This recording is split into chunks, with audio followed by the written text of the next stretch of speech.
Hello and welcome back to Alina's Kitchen, where today I'm going to be making something a little bit different. It's a great treat and also a great gift, if you're a horse. I'm going to be making homemade horse cookies. Okay, this is a super simple recipe, and what I just want to start off with is 4 cups of just normal oats, and then I'm going to grate 2 large carrots as well as 2 large apples. Alright, so once we've mixed all of our apple and carrot into our oats, I'm going to start adding just the rest of our ingredients.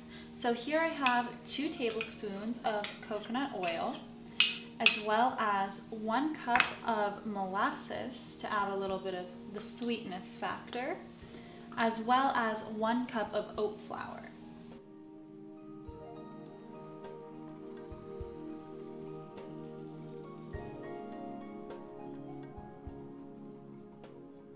So once you start placing them on your tray, you do want them to hold their shape, and I like to take about a tablespoon of the mixture and just kind of mold it in my hands until it's a nice ball formation.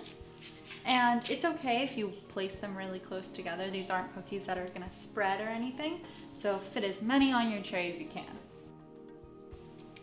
Okay, so once all of your cookies are on your tray, you can put them in your oven at 325 for about 25 to 32 minutes.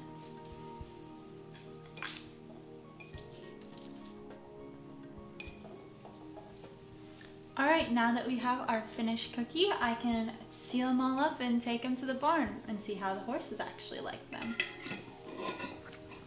Now the most important part, the taste test.